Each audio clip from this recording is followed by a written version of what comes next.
Hello everyone, in this video I'm going to show you how to make fake secret coins in Geometry Dash.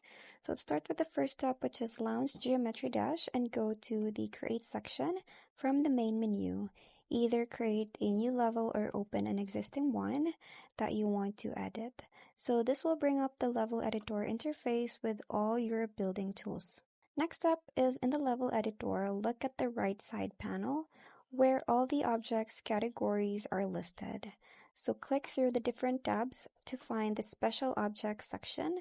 So this contains triggers, collectibles, and decorative items, including coins. Next up is navigate to the collectibles or special objects tab in the build menu.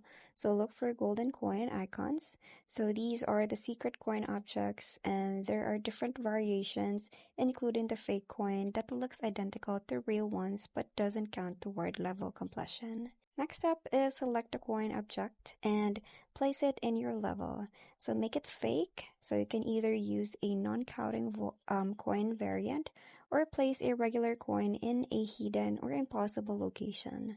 So some creators use invisible blocks or place coins where players think they can collect them but can't. Lastly is hit the play button to test your level. So you can try to collect the fake coin to make sure it works as intended. So whether it's uncollectible, hidden, or just a decoration, fake coins are great for trolling players or creating puzzle elements in your levels. So that's pretty much it. I hope you find this video helpful. Thank you for watching, and I'll see you in my next one.